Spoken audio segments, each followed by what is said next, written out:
My parents were so certain I would fail out of medical school that they bet our family home on it. The friend who took that bet was at our kitchen table for 5 years. Then on match day, I picked up the phone. I didn't call to celebrate my future, I called to tell them they just lost theirs. My name is Dr. Anya Petrova. That bet wasn't made in a moment of anger. It was a cold, calculated wager between my father and his oldest friend, signed over coffee with our house as the stake. For them, it was a sure thing. For me, it was the final proof that my own family saw my dream as a joke. But to understand how a parent could bet against their child's future, you have to go back to the beginning, to the first time I ever said I wanted to be a doctor. I was 9 years old. We were at the dinner table, and my father, Mikkel, asked what I wanted to be when I grew up. I said a doctor. He didn't laugh. He just put his fork down and said, "Be realistic, Anya, that's not for people like us." People like us? My father was a contractor, good with his hands, built half the additions in our neighborhood. My mother, Alina, did admin work at the local high school. We were comfortable, but every decision was a risk calculation. College was for a reliable return on investment, engineering, accounting, something with a clear path to a stable paycheck. Medicine was a distant, glittering castle on a hill, guarded by years of expensive schooling and a high probability of failure. In their eyes, dreaming that big was a form of arrogance. But I was a quiet kid who found order in biology textbooks. Where my parents saw chaos and risk, I saw systems and solutions. In 10th grade, I took first place at the regional science fair with a project on antibiotic resistance. My father didn't come. He had a roofing job he couldn't reschedule. My mother came for the last 20 minutes, spent 15 of them on the phone with a client. When I showed her the ribbon, she smiled and said, "That's nice, honey. Maybe you can be a pharmacist." It was the closest thing to encouragement I ever got, a downgrade from my dream to something they could understand. The real shift happened the summer I was 17. My younger brother Leo broke his arm falling out of a tree. At the ER, I watched the physician's assistant set the bone. I didn't look away. I asked questions. What kind of fracture? Why that specific type of cast? He answered, surprised. On the drive home, my father said, "You have a strong stomach, I'll give you that." It was the first time my interest was acknowledged without being immediately dismissed. But acknowledgement isn't support. When college applications rolled around, the fight started. I applied to state schools with strong pre-med tracks. They wanted me to apply for a business degree. A doctor is 10 more years of school, Anya, $500,000 in debt. You could be a manager at a firm by then, my dad would say, his voice the same tone he used when a client wanted a custom feature he knew would collapse. He saw my ambition as a structural flaw. I pushed. I got into the University of Michigan, a top-tier pre-med program. They were resigned, they pay for in-state tuition, nothing more. The summer before I left, their friend Mark came over for a barbecue. Mark was a personal injury lawyer, my dad's friend since high school, cocky, successful, the kind of man who turned everything into a contest. He asked about my plans. My father, 3 beers in, shook his head. "She thinks she's going to be a surgeon. Wants to spend the next decade in school." Mark grinned. "Michigan, that's a tough pre-med program. The weed out classes are no joke. My nephew washed out first semester." Then he looked at my dad, a glint in his eye. "I'll tell you what, Misha, I bet you a case of beer she doesn't make it past year 2. My father didn't smile. He looked at me, then at Mark, and said something that froze the air. "A case of beer? That's a joke. You want a real bet? I bet you this house. I bet you my house she flunks out of medical school before she ever gets to one." The backyard went silent. The grill sizzled. My mother stopped slicing tomatoes. Mark's smile faltered, then came back wider, predatory. "You're serious." "Dead serious," my father said, his eyes still on me. "You put up $50,000. If she gets into med school and finishes, you get the house. If she drops out or fails out at any point, I keep the house and your 50 grand. It was a monstrous deal. The house was worth 3 times that. My father was so confident I'd fail, he was giving his friend insane odds. Mark stuck out his hand. "You have a bet." They shook on it right there over charred burgers with my future as the stakes. I remember the look on my mother's face, not horror, but a deep, weary resignation. She didn't stop it. She just went back to slicing tomatoes, that cut deeper than my father's certainty. Her silence was her signature on the bet. I left for Michigan a month later. The goodbye was stiff. "No, we're proud of you. Just call if you need money for books." For the next 4 years, I buried myself in organic chemistry and molecular biology. I worked 2 campus jobs. I didn't come home for summers, picking up research assistant positions instead. The distance wasn't just miles, it was the space between who they thought I was and who I was becoming. Every time I aced an exam, I wasn't just building my GPA. I was laying bricks against their doubt. Then in the spring of my senior year, it happened. I was accepted to the Icahn School of Medicine at Mount Sinai in New York City, one of the most competitive programs in the country. When I called home, my father answered. I told him. There was a long silence on the line, then he said, "Okay, well, don't screw it up." Click. That was it. No congratulations, no, we were wrong. But I knew what that acceptance meant. The bet was now active. The clock was ticking. My family's home was officially on the table, and my father's oldest friend was waiting to collect. Medical school was a different kind of war. The pace was brutal. The volume of information was designed to break you. I'd call home sometimes just to hear a voice, and the conversation would always steer to practicalities. How much is this costing? You sure you can handle this? Never, how are you? The pressure wasn't just academic, it was the crushing weight of knowing that my failure had a concrete, irreversible price tag, a home, their home. And then during my second year, I hit the wall. We all do, it's called the second year slump. The novelty is gone, the board exams loom, and the sheer exhaustion becomes a physical thing. I failed a practical exam, not just did poorly failed, I had to remediate. It was the first real crack in my armor. I made the mistake of telling my mother during a phone call, seeking, I don't know what, comfort. She was quiet for a moment, then said, "Your father and Mark were just talking about the bet last weekend." Her voice was careful, neutral. Maybe this is a sign to think about a different path, something safer. A sign they were watching my stumbles not as setbacks but as confirmation. I hung up, sat in my tiny apartment, and stared at the wall. For the first time, I considered the unthinkable. What if they were right? What if I wasn't cut out for this? The cost of my ambition wasn't just my future anymore, it was the roof over their heads. I want to pause here for a second. If you've ever had someone you love bet against you, if you've ever carried the weight of their doubt like a physical burden, type pressure in the comments. Let me know I'm not alone. I didn't quit. Anger is a powerful fuel. I passed my remediation. I clawed my way back, but something in me hardened that day. The goal wasn't just to become a doctor anymore, it was to win, to force them to look at what they'd done. The years ground on, clinical rotations, sleepless nights, the first time you hold a human heart in your hands. I stopped calling home as much. I built a new family among the other students who understood the grind. We became each other's support system because we had to. Then in my final year came match day, the day every medical student lives and dies for. You spend months interviewing at hospitals across the country, ranking them, hoping they rank you back. Then on one day in March, you get a single envelope. It tells you where you'll spend the next 3 to 7 years of your life, what your specialty will be. Your entire career hinges on this moment. I was matched into a top-tier general surgery residency at Massachusetts General Hospital in Boston.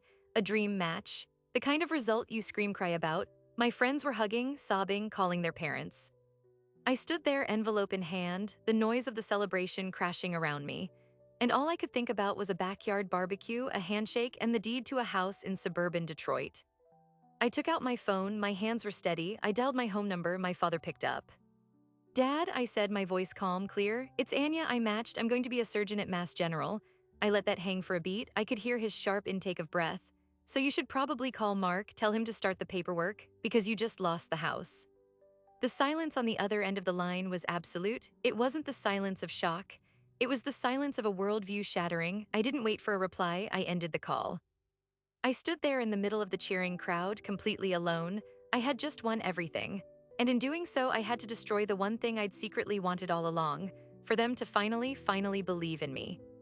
But this isn't where the story ends. It's where it gets complicated, because a bet like that doesn't just go away, and the fallout from that phone call, that's when I learned what that wager really cost, and it wasn't just a house. The silence after I hung up lasted about 6 hours, then my phone blew up, not with congratulations. It was my mother, her voice a tight wire of panic. "Anya, what did you do? Your father he's not speaking. Mark is here, he's in our living room with a copy of the bet, he wants the deed." In the background, I could hear raised voices, my father a low, dangerous rumble, Mark sharp and legalistic. The bet, it turned out, wasn't a drunken handshake. They'd drawn up a single-page document a week after that barbecue. My father's signature, Mark's signature, a neighbor as a witness. I'd never seen it. It was legally flimsy, but it existed. It named me as the subject of the wager and our family home as the agreed-upon collateral. Mark wasn't just a family friend looking to collect a trophy. He was in trouble. I found this out later from my brother Leo, who'd been eavesdropping from the stairs. Mark's law firm was facing a malpractice lawsuit. He needed liquidity fast. That $50,000 stake was most of his available cash. Losing it would hurt, but acquiring a house worth 3 times that for pennies on the dollar would solve his problems. This was never about my father's doubt. It was about Mark's opportunity. My father's doubt was just the tool he used. My parents refused to sign over the deed. They called it a sick joke, said it wasn't binding. Mark's response was to have a formal letter from his attorney delivered the next morning, threatening litigation for breach of contract. The bet was now a lawsuit waiting to happen, with me at the center. I moved to Boston for my residency at Mass General. The chaos of a surgical intern year is its own kind of hell. 80-hour weeks, sleeping in hospital call rooms, learning how to hold a scalpel without trembling when you've been awake for 36 hours. I didn't have the bandwidth to deal with a family meltdown 800 miles away. I built walls. I stopped answering their calls. The few times my mother got through, it was a torrent of stress, lawyers, money, your father's blood pressure. I'd listen, say nothing, and go back to suturing. I convinced myself I was free, I had won. I was in the temple of surgery, proving myself every day. The bet was their mess, let them drown in it. But you can't outrun a sinking ship you were born on. The water always finds you. 8 months into my first year, I got a call from a Boston area code I didn't recognize. It was a process server. He was standing in the lobby of my apartment building. He had papers for me. Mark was suing my parents for specific performance to force the sale of the house, and he had named me as a necessary party to the action. I was being dragged into the lawsuit. I took the elevator down, my scrubs stained with iodine, my pager buzzing on my hip. The man handed me a thick envelope. I sat on the cold marble steps of the lobby and read it. There was my name. There was the bet quoted verbatim. There was a line that made my stomach drop. The defendant parents' refusal to honor the contract is directly influenced by their relationship with the subject, Anya Petrova, whose academic success constitutes the triggering condition. I was no longer just the subject. I was a legal pawn. My success was Exhibit A. I called the only lawyer I knew, a med school classmate's older brother who did contract law in New York. He read the filing and let out a low whistle. This is a nightmare. It's a moral obligation dressed up as a contract. A judge will hate it, but that doesn't mean Mark can't make your life expensive and public. Public, that was the word that echoed. A lawsuit is public record. My name, the bet, my parents' refusal, it could all become a local news story. Local surgeon in training sued over family bet. The residency program at Mass General is intensely competitive. They don't like drama. They value discretion, focus. This was the opposite of that. I had to tell my program director. I walked into her office, the legal papers in my hand, feeling like I was 9 years old again, about to be told I wasn't cut out for this. Dr. Evelyn Reed was in her 60s, a cardiothoracic legend with a reputation for zero tolerance. I laid it out, my voice flat. The bet, the lawsuit, my role in it. She listened without moving. When I finished, she took the complaint, skimmed the first page, and set it down. Petrova, she said, did you ask your parents to make this bet? No. Did you know about the terms before this week? Not the written terms, I knew about the handshake. She leaned back in her chair. Then you are a victim of profoundly poor judgment, but not your own. Your job is to learn surgery. Their drama is not your operating room. However, she tapped the paper. If this becomes a media circus, it becomes a distraction to this institution. You will refer all contact to the hospital's legal counsel. You will not comment. You will operate and you will excel. Is that clear? It was a shield, a conditional, precarious shield. I had to be perfect, or this would become the reason I wasn't. The lawsuit crawled through the Michigan court system. Depositions were scheduled. My parents were ordered to give testimony. My father in his deposition did something I never expected. He didn't back down. He defended the bet. He said he'd made it to motivate me, to give me something to prove. It was a lie, and everyone in that room knew it. He was too proud to admit he'd been wrong about me, so he retroactively cast his cruelty as a twisted form of support. My mother's deposition was different. She cried. She said she felt coerced, that she never believed I would fail, that she was afraid of my father's temper. It was the first time she had ever taken my side in front of an authority, and it was in a sterile legal office under oath to try and void a contract that was going to cost them their home. The irony was so thick I could taste it. Mark's strategy was brutal. He subpoenaed my academic records, all of them from Michigan, from Mount Sinai. He wanted to prove that my success was inevitable, that my father had made a sucker's bet.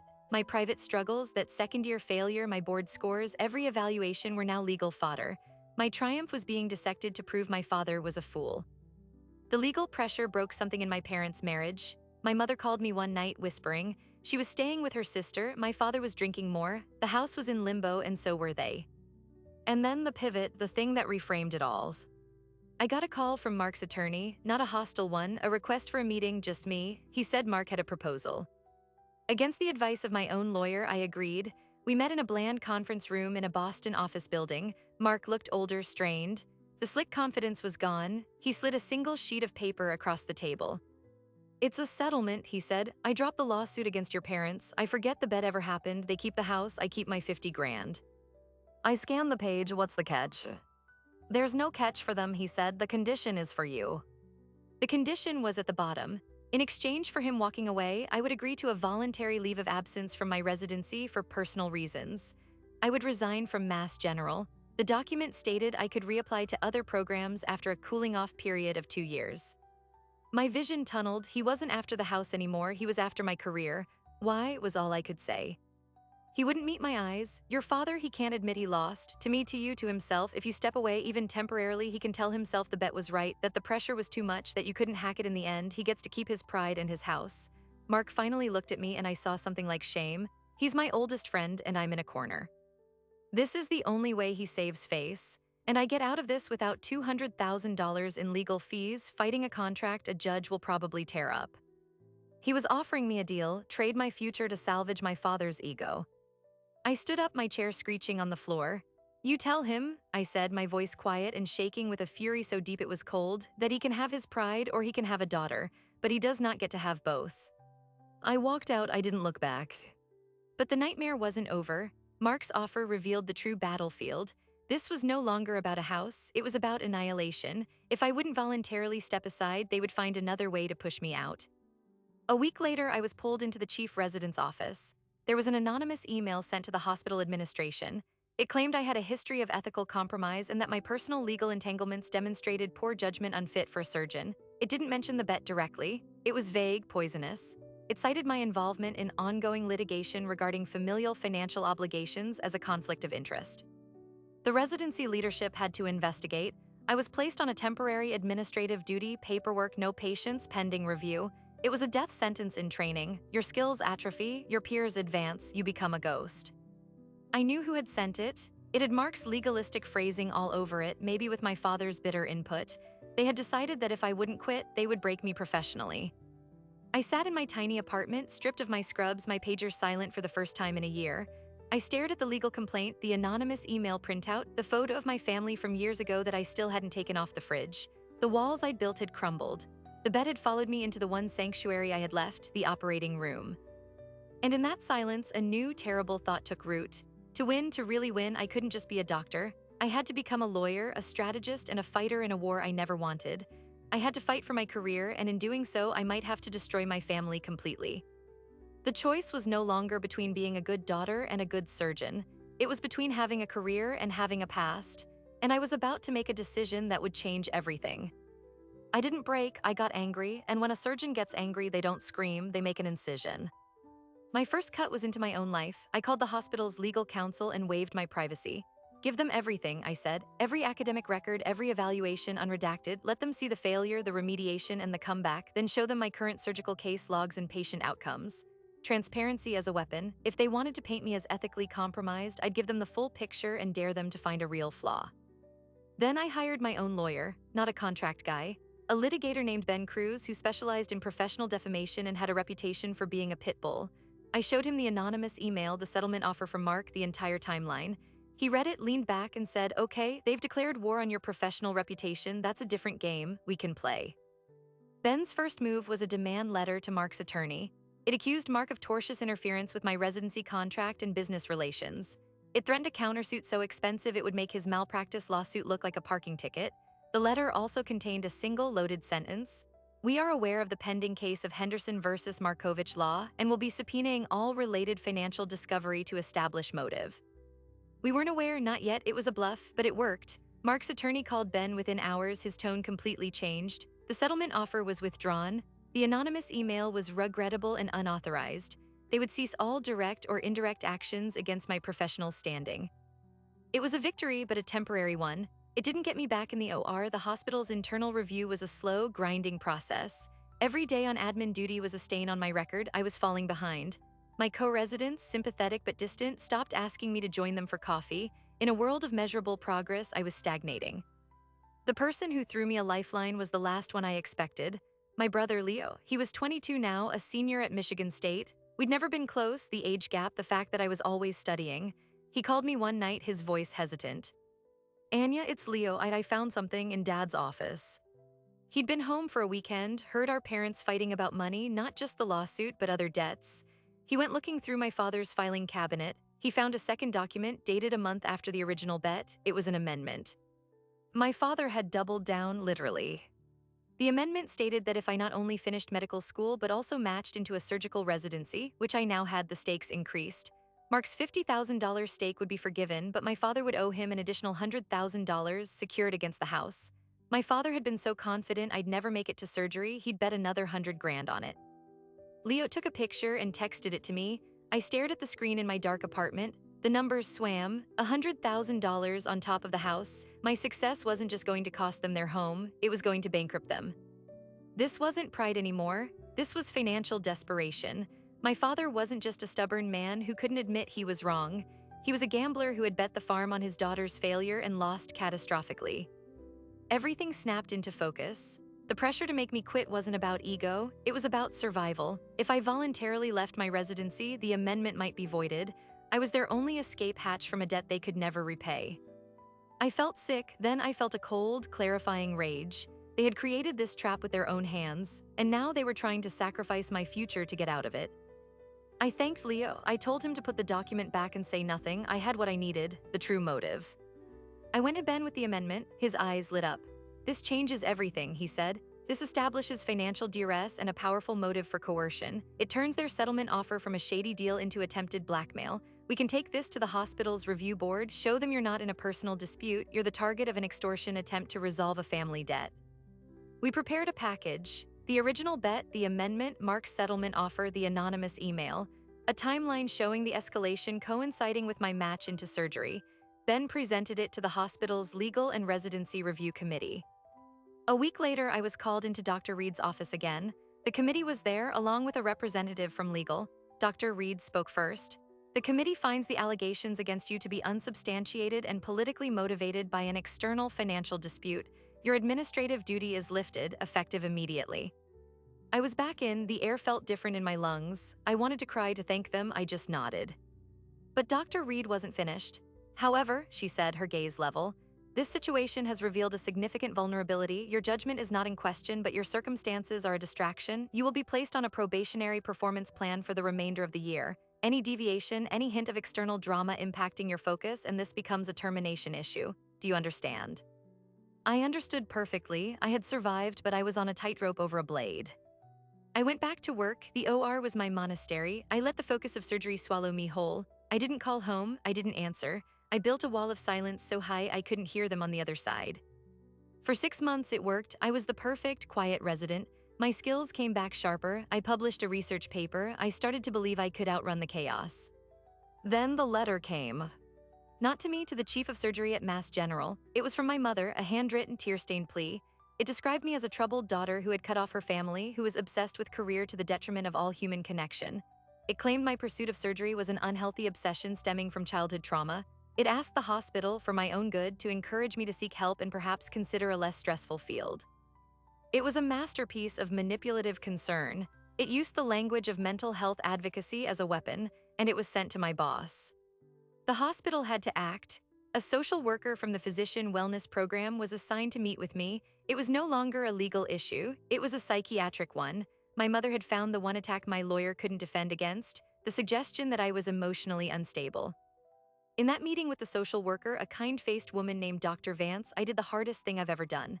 I showed her the amendment to the bet, I showed her the financial numbers, I said, this isn't about my mental health, this is about $150,000 and a house. My mother is not a concerned parent, she is a co-signer on a debt, and I am the asset they need to liquidate. Dr. Vance listened, she took notes. At the end, she said, I believe you, but the letter creates a file. That file now exists. My recommendation will be that no action is needed, but the file stays. The damage was done. A whisper of doubt had been planted in my professional record. Family concerns regarding wellness. In the hyper-competitive world of academic surgery, that's a stain that doesn't wash out. I was done with the attacks, the legal chess, the emotional warfare. I called Ben. I want to sue them, I said. My parents, for intentional infliction of emotional distress, for interference with my career. I want to sue them for everything. Ben was quiet for a long moment. Anya, he said gently, we'd have a case, but you need to understand what that means. You will be taking your parents to court. You will be airing all of this in public depositions. The story will get out. The bet, the amendment, the letter, it will become a public spectacle. It will follow you forever. Is that the price you're willing to pay? I didn't answer. I hung up. I sat in the call room, the sounds of the hospital, a muffled hum around me. I was at a cliff edge. Sue my family and burn the last bridge, guaranteeing the story would define me, or walk away, let them win by default, and live with the poison they'd injected into my career. I had to make a choice, and I had 48 hours before the hospital's wellness committee met to review Dr. Vance's report and my mother's letter. The clock was ticking, and for the first time, I didn't know which way to run. I didn't sue my parents. I did something they never expected. I went home. Not for a visit. I took a week of personal leave from the residency, a huge risk given my probation, and I flew to Detroit. I didn't tell them I was coming. I showed up at the house on a Tuesday morning. My father's truck was in the driveway. I knocked on the door I'd walked through for 18 years. My mother answered. She looked at me standing there in my travel clothes, and her hand flew to her mouth. Anya. I need to talk to both of you, I said. My voice was calm right now. We sat at the same kitchen table where this had all started. My father wouldn't look at me. He stared at his hands, knotted together on the worn wood. My mother hovered by the sink, making tea no one would drink.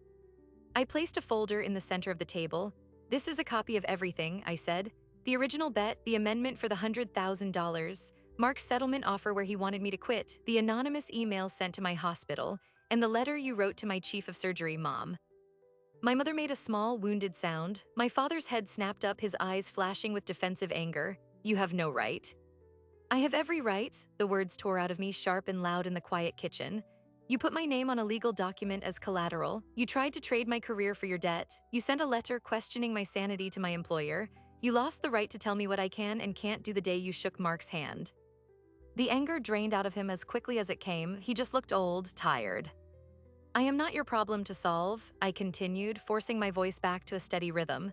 You created this, I am here to give you one chance to fix it. I opened the folder. I had drafted a new document with Ben's help. It was a mutual release and dissolution of debt. It stated that all parties, my parents, Mark, and I agreed to void the original bet and its amendment. No money would change hands, no property would be transferred. The lawsuit would be dropped with prejudice, meaning it could never be filed again. In exchange, I would not pursue any legal action against them for interference or defamation. There was one more condition. They would sign a separate, legally binding letter of apology to the residency program at Mass General, retracting my mother's previous letter and stating that their actions were motivated by a private financial dispute and did not reflect on my character or fitness as a physician. You sign this, I said, tapping the paper. You get Mark to sign it, and this ends today. If you don't, I walk out that door and I let my lawyer loose. We will subpoena your bank records, your mortgage, every financial transaction you've made since the bet. We will depose your neighbors, your colleagues. We will turn your life inside out in a public courtroom, and you will lose the house, you will lose the money, and you will lose any last shred of a relationship with me. Forever. The silence was heavy. My mother started crying softly. My father stared at the dissolution agreement, his jaw working. How do we know Mark will agree? He finally asked, his voice rough. Because I already spoke to his lawyer, I said. Mark is facing disbarment over the Henderson case. The last thing he needs is a protracted public trial over a predatory bet. He'll sign. He's already agreed in principle. My father's shoulders slumped. It was the final surrender. He had no moves left. Get me a pen, he whispered. They signed. My mother's signature was a shaky scrawl. My father's was firm, decisive, the same way he'd signed the original bet. The irony was so thick I could taste it. I had them sign the retraction letter to the hospital on the spot. I scanned it and emailed it to Dr. Reed and the Wellness Committee before I even left the house. Subject line, formal retraction and apology. I stood to leave. My mother reached for me. Anya, please, can we talk? I looked at her, at the hope and devastation in her eyes. No, I said gently. Not today, maybe not for a long time. You need to live with what you did. I need to live with what I survived. We'll see if those two things can ever be in the same room again. I drove straight to Mark's office. He signed without meeting my eyes. The bet was dead. I flew back to Boston that night. The next morning, I walked into the Wellness Committee meeting. Dr. Reed had the retraction letter printed out in front of her. The meeting lasted 10 minutes. The file was closed. I walked straight from that meeting into the OR for a scheduled gallbladder surgery. My hands were steady. My focus was absolute. That was 3 years ago. Here, what happened after? My parents did not lose the house, but they had to take out a second mortgage to pay off other debts my father had accrued. The financial strain was immense, but it was their strain, not mine. Mark was indeed disbarred 6 months later. He moved to Florida. I heard he sells real estate. I finished my residency at Mass General, not at the top of my class. The probation and administrative leave saw to that, but I finished. I became a competent, careful surgeon. I took a job at a community hospital in Rhode Island. It's not a prestigious academic center. The pace is manageable. The politics are minimal. I have a life. I bought a small house near the ocean. I adopted a dog. I go on dates. I am building something that belongs only to me. My relationship with my parents is a work in progress, very slow progress. We talk sometimes. Short, careful phone calls on birthdays and holidays. They have never visited me in Rhode Island. I have not been back to Detroit. My brother Leo is the bridge. He tells me they're in couples counseling. He says my father is different, quieter, less certain of everything. And here's the final detail, the one I learned just last year, the thing that reframed it all one last time. I was going through some old boxes my mother had mailed me, childhood things she'd kept. In a folder of my school reports, I found a faded application form. It was from Wayne State University's pre-med program, dated 1982. In the applicant section, in a familiar, younger version of my father's handwriting, was his name, Mikhail Petrova. He had applied, he had been accepted, and then he had turned it down. Tucked behind the form was a note from his father, my grandfather. It read, Misha, a man provides, medicine is for dreamers, the factory job is solid, take it. My father hadn't just doubted me, he had seen in me the dreamer he was forced to bury, and when that dream started to become real, it wasn't just my success. It was the ghost of his own failure rising from the grave he'd built for it. The bet wasn't just about my limits, it was about proving his father right all those years ago that dreaming was too dangerous, too costly. If I failed, he could finally silence that ghost for good. I sat on the floor of my living room holding that 40-year-old application, and I finally understood the true stakes of our war. It was never about a house. It was about two versions of the same dream, separated by a generation, fighting to see which one would survive. Mine did. The cost was my family, my innocence, and 5 years of my life looking over my shoulder. But I have a life, a real one. On the days when the ghost of their doubt whispers in my ear, I go to the OR, I fix what is broken. And I remember that I built this, suture by suture, against the weight of their certainty. The door to that old life is closed, but I'm the one who turned the key. And that, more than any victory in court or any signed document, is the only architecture that matters. So what's the price of a dream? For my father, it was a factory job and a lifetime of what-ifs. For me, it was a family. We inherit more than just genes. We inherit silenced hopes, buried ambitions, and the quiet wars our parents lost before we were even born. Sometimes our biggest battle isn't achieving our dream. It's defending it from the ghosts of dreams that came before. I don't know if my father and I will ever have a real relationship. Some fractures are too deep to mend completely, but I understand him now. And in a strange way, that understanding was the final piece of my own freedom. I stopped being angry at a villain and started seeing a wounded man who was afraid of his own shadow, a shadow cast by the dream he abandoned. This story isn't really about a bet or a house or even becoming a doctor. It's about what happens when the person who is supposed to hold the ladder for you is secretly afraid of how high you might climb. It's about the cost of building your own ladder from scratch when everyone tells you the wood is rotten and the nails won't hold. They were wrong, the wood was strong, the nails held. If you're watching this and you're carrying someone else's doubt like a secret weight, I want you to hear this. You are not responsible for the dreams they buried. Your ambition is not a rebuke of their life. It is the life you were meant to build. The most powerful thing you can do is not to prove them wrong, but to build something so true to yourself that their opinion becomes irrelevant. Build your life suture by suture, brick by brick. Let it be sturdy, let it be yours. And if someone tries to place a bet against you, don't waste your energy trying to convince them they'll lose. Just quietly, steadily become the person who makes the bet meaningless. Thank you for listening to my story. If this resonated with you, if you've ever fought for a dream while someone you loved bet against it, tell me in the comments. Share one word that describes what you were building. And if you want more stories about silence, survival, and building a life on your own terms, hit subscribe. I'll see you in the next one.